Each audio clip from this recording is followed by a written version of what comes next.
Next tonight, several people have been forcibly arrested in Washington for dancing at the Thomas Jefferson Memorial. Among those held were RT America presenter Adam Kokesh. He joins us live now from Washington to tell us exactly what happened here. Alan, very good evening. Good to see you. So what exactly did happen then? Take us through it.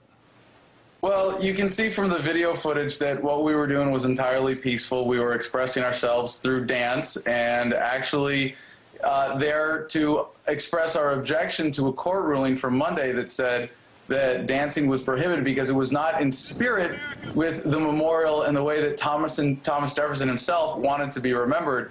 And I knew right away that that was another absurd piece of government crap, and we had to stand up against that and say, no, that's not acceptable. First of all, you don't have a legal definition of what dancing is to begin with, and I think Thomas Jefferson would want to be remembered by a place of freedom rather than a place where expression is suppressed. Yeah, Adam, we're just looking at the pictures there over your shoulder. We actually saw you being forcibly thrown down to the ground. I mean, the police reaction was pretty brutal, wasn't it, just for silent dancing?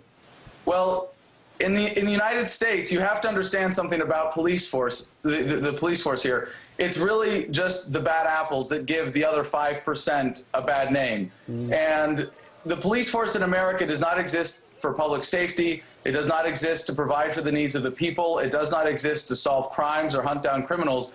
It exists to generate revenue for the government and control the population. And what we did in our demonstration yesterday was expose the true brutal nature of the police force and the kind of people, the kind of thugs, the mentality of those that make up that police force. The people that think it's okay to body slam somebody and choke somebody because they're doing something that you don't like.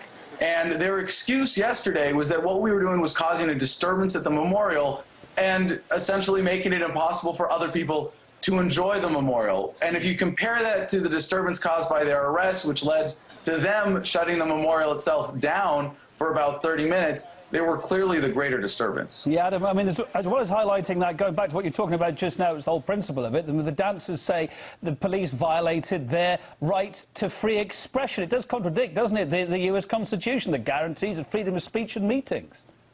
Well, you know, about the body slam, to be fair, I don't know if you saw the part before the body slam in the video, but if you look at what I was doing, a lot of people are saying there's no way you could get arrested for dancing because you can't dance. And I certainly appreciate that. I don't think it meets the cultural definition of dancing, what I was doing, let alone any legal definition of dancing.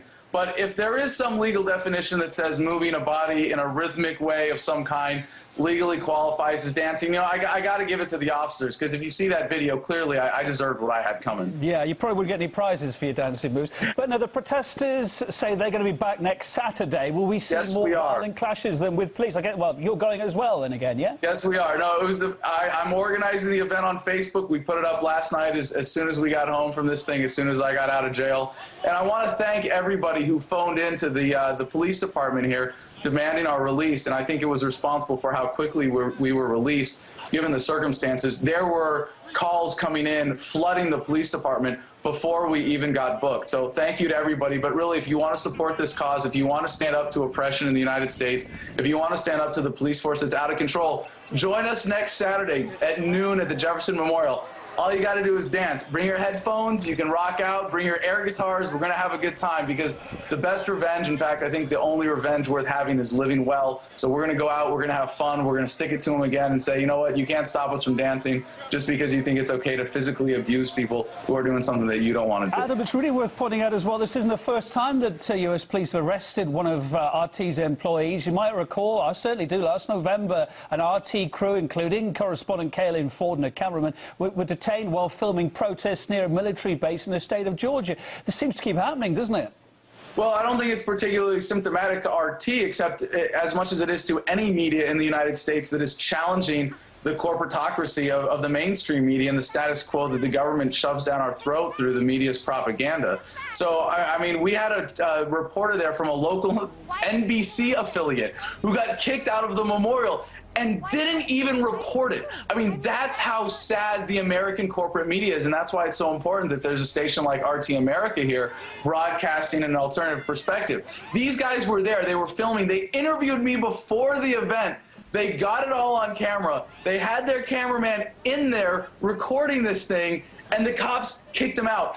They failed to report that fact or any of the incidents of police brutality that happened yesterday. But as you say, Adam, we're showing what went on, and not afraid to show your dance moves either. Adam Kokesh from Washington. Maybe you should be. It could be really bad for your ratings.